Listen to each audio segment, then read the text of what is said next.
Hey, welcome to Alimond Studio. Leah here, and today I've got Jason, our photographer here at Alimond Studio. What are we going to be talking about today, Jason? Getting ready for your headshot session. Now, yeah, you actually have to get ready for it. We prefer you show up dressed. That's always preferable. But there's a lot that should go into it beforehand, not just showing up the day of, but actually give some thought to your session and getting the best results then. What are those three different topics for us to cover for our viewers? Because if you're going to get a headshot session done in the near future, one thing I found is a lot of photographers don't necessarily give you this information up front. So then you show up to your session and then you're like, crap, I wish I would have remembered. Number one, clothes. The right clothes. The right clothes. Yep. And clothes that are you, not the trendiest, latest thing. Think about clothes that fit you well, that are going to look good on camera, timeless classics. Don't just necessarily run over to the juniors department and get whatever's the trend of the moment. Accessories, those little bits of bling. Yes, I can use the word bling. Exactly. With necklaces, big pieces, presentation pieces, stuff that you love. I was gonna say, and some people are like, I absolutely hate the big presentation pieces. I call them like the little more gaudy, type of pieces. And that's okay, because sometimes those pieces will actually compete with your face. Sometimes folks will bring something that's so small that it just gets lost. Even, you don't even see it. So accessories is one. How about for guys? And for guys, again, accessories are a good thing. Watches, maybe cufflinks, necklace is fine, but again, something tasteful. Again, just thinking through, a big one is glasses. Okay. So if you wear glasses and they're part of who you are, bring them. Yep. There is a bad habit out in the photography world of telling you to take off your glasses because it's tough to control the glare. And that goes back to photographers not knowing how to properly photograph somebody with glasses. Yeah, and we can still photograph. We can still photograph it, but if you have an old pair of glasses that matches the frames and things that you got, there's no reason not to bring those too. That's right. You don't feel like you have to pop out the. Yeah. You don't have to pop those out. But if your glasses are part of who you are, wear them. And we just had someone recently that said, I meet a lot of my clients with contacts in, but I wear glasses at home. So we did both. Okay, so how about in terms of like ties? Do we recommend ties for our clients? If it fits their brand, if it fits their look. Yeah. If you run a scuba shop and you spend most of your day in wetsuits and you never are in a tie except for funerals and weddings, don't wear a tie necessarily. Unless, of course, you're trying to pitch to an investor. So also keeping in mind, it's about who you are, but also your audience. How do they want to see you show up? And I'm not saying transform your brand for them, but sometimes it's okay to fit in for them to say, okay, he's one of us, but then kind of having a little spin maybe on the tie. Yeah, and if you're changing your industry too, because we do run into that as well. So if you're updating your LinkedIn, and you're looking to go a different route, different direction, there's no reason not to. Start doing that with your visuals. Yeah, absolutely. But again, make sure that tie is current. We don't want that little skinny tie necessarily, or we don't want something huge. That it actually is, and again, those timeless, solid colors work great. We always kind of joke about the power tie, the reds, but they look great, and it's always a good choice. Yep. So what's next? Your face. So bring your face. Bring your face. Makeup. While we often have a makeup artist available, a lot of folks choose to do their own. We want to go with looks that fit you and not overdoing it, but not underdoing it. Makeup is an important part of it. And even for guys, we've got to control some things. You don't want to neglect that and think through it. And again, don't necessarily adopt a hairstyle that you're not going to have a week from now. Okay, and a good tip when it comes to hairstyles is don't get your hair cut the day before a photo shoot. Have it done at least a week before the photo shoot, because after about a week, things kind of settle in a bit versus when it's freshly cut, it has this, at least for females. Is it different for males? No, it's about the same for guys too. And I certainly don't want if your barber sneezed and shaved a stripe on you, we want that to grow back. Well, if your barber sneezed on you, that's an issue. That's another issue. But definitely you want to give it a little bit of time to settle in. And the other thing is not to shave that morning, because you're going to be red and blotchy and irritated. And if you nick yourself, I get razor burn. So if I shave the morning of, I'm going to look bright red. So what's your recommendation then for people that want to come in, want to have that clean shaved look? Generally, I want to just do it the night before. You're going to have enough time overnight that it's probably going to settle down. Okay. Otherwise, then we'll have to look at doing a little bit of touch-up with makeup. Do you have any recommendations for products to help soothe that razor burn? At least for me, aloes always work the best. And to me, I don't like a lot of heavy lotions because it actually can cause, if you have sensitive skin, actually go the other route and make you break out more. Wonderful. Yeah, so that's what I always found, that aloe or something like that's really helped me. Awesome. Yeah. Those are good tips. So for the female side of that, if you're going to do waxing of the additional hair that we don't want above our lip, or the unibrow that so amazingly wants to pop up on me before I do a photo shoot, maybe it's always there and then I notice it for the photo shoot.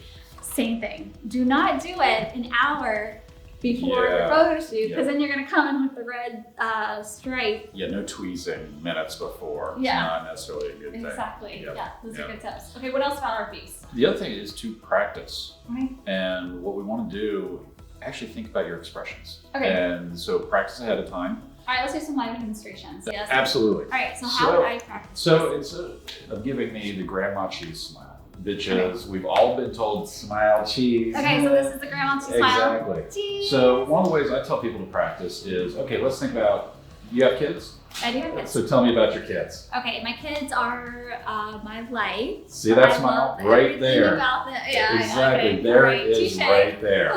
So you want to look in the mirror and start thinking about things other than getting your photo taken. Think about your kids, think about your hobbies, think about your pets, and actually talk about them and see the expressions you make and the difference in your smile. That's an amazing tip, because you're going to also be able to start feeling what your face feels like when you're doing those things. One of the funny things working with models is when a model is doing a photo shoot, they are not thinking about the photo shoot. Yeah. They generally have a story in their head. They're thinking about vacations, their kids, pets, whatever, and they're actresses, they're actors, they're emoting, and that's the expressions you're seeing. They're not thinking about that camera. They're thinking about everything but that camera. Okay, and so here's also a quick little tip. If you're any of our clients, FYI, we're giving you these tips in case you are working with somebody else, another photographer. These are really good strategies because a lot of photographers don't understand all the things that we're explaining to you, that it's not just the big grandma cheese smile. Like, you don't want those type of photos. But when you book here at Alimond Studio, we are going to walk you through a lot of these things. That way you don't have to do too much of this homework of staring in the mirror. Go ahead and do it if you want to do it as like an exercise or as a practice. But when it comes down to it, I mean, that's why I think our clients love coming here, is they don't have to do any of this work. They can just show up and say, here are my clothes. Do you show up with clothes? Here are my clothes. And then we handle the rest of it for them in terms of absolutely. And it's a funny thing with the smile, we were talking about the grandma cheese smile, when working with... Which we love grandmas, by the way. We love grandmas, but that is one of the most common retakes we see with teens, senior photos, is that they don't have their real smile. Yeah, so exactly. Show me here. Isn't that? Well, because it's like what we feel like we were supposed to do since we were little kids. Exactly. Yeah. Cheese. Yeah. And then it sticks with us. Yeah, and so what's happening is that smile's not reaching your eyes. Yeah. And we talk about, especially in the age of masks, we talk about smizing. Yeah. But if the smile doesn't hit your eyes, what's your smize? That is not your smize. No. All right, so we touched on face, we touched on accessories. What is the third piece? The third piece is is looking at your clothes themselves and avoiding some big no-nos. If you're representing your company, logo is great. However, logo sometimes gets lost in the photos. Yes. So instead of, and it can look awkward too. Your body position may cut off part of the logo, the words may get warped, all kinds of weird things. And it can draw the attention away from up here, like we talked about the big necklace. Yeah. It also draws the attention from up here over to here. This is like the real estate, like that Vogue, the Vogue, when we used to do the Vogue back in the day. If you want to represent your company, wear your company colors. If they kind of fit you. Let's say if blue is your color. Does your company have a color though? And that's something that we're talking about personal branding and companies is what's your colors, what's your fonts, what are those sorts of things. Instead of worrying about that big logo, Yeah. Fit your company's look. And I feel like the logo photo, and when it comes to positioning people, that is a very service industry type thing. That's something that we associate a lot of times with, like the Orkin Man coming out with his logo branded on his polo. That's not necessarily, if you're positioning yourself as a C-level or as a professional or business owner, you don't need your logo splashed all over you. No, this isn't NASCAR. We don't need to have logos all over. Unless they're the logos for your strap. Right. Who's this? Oh, Black Rabbit. Black Rabbit straps, which are a very comfortable, efficient strap.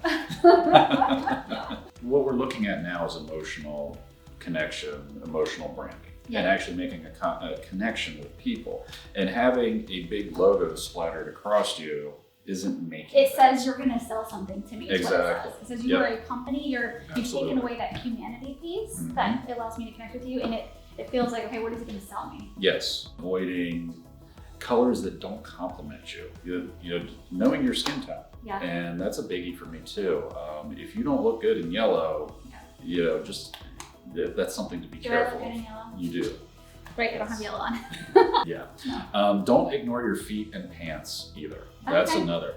While we talk about headshots and being here, we shoot lifestyle images more lifestyle as well. And too many times folks, you know, if you get here and you have the same pants every single shot and they're not necessarily, I mean, I've literally had people show up in sweatpants. And it's like, well, they're just from up here. It's like, no. Which, by the way, we do guide all of our clients through what to bring in, but still sometimes people come in and they're like, I just wanted to get the headshot. Right. And so I only have my oversized sweatpants. Yep. So don't ignore that part of it too. And, you know, again, it's dressed for the job you want. Yeah. So if you come in dressed halfway, you know, what does that say? You know, what, and that will affect your mood in the shoot as well. Exactly, because you're going to consistently be thinking about, are you getting the waistband? Are my pants showing? Oh man, I would love to get a shot where it shows 3/4 or to show, you know, more of a full body shot, but I guess we can't do that at the shoot because I didn't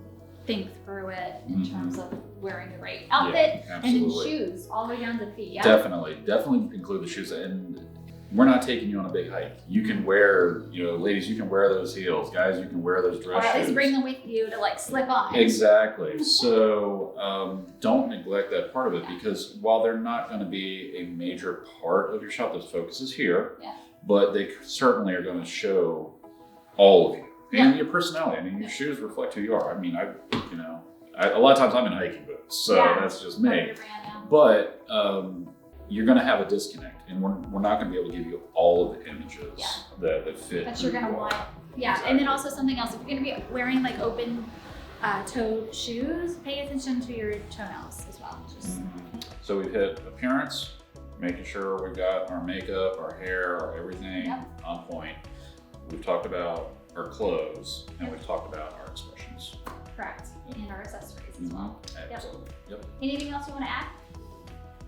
I think that the big thing is that just don't ignore that prep piece of it. While we're going to walk people through and we make sure we do that, coming prepared and thinking about the why. Why are you doing this? Why are we here? And that'll get you the best results. Yes, and actually, let's go ahead and wrap this up with, we actually have a headshot guide that asks you all the right questions. That way you know exactly what type of photos you want. Before you really understand the why yet, we help guide you through that process within our headshot guide. We also have everything you're gonna need, like a checklist of all the different types of outfits to bring in, any other type of props you might wanna bring in for your photo shoot, and just holding your hand and taking you through the entire process. You can see that at alimondphotography.com. You can go right over there, download that headshot guide, you'll be prepped and ready, and you don't have to stress over any of this stuff. Yes, less stress equals beautiful photos. Thank you guys so much for watching, and I look forward to seeing you in the next video.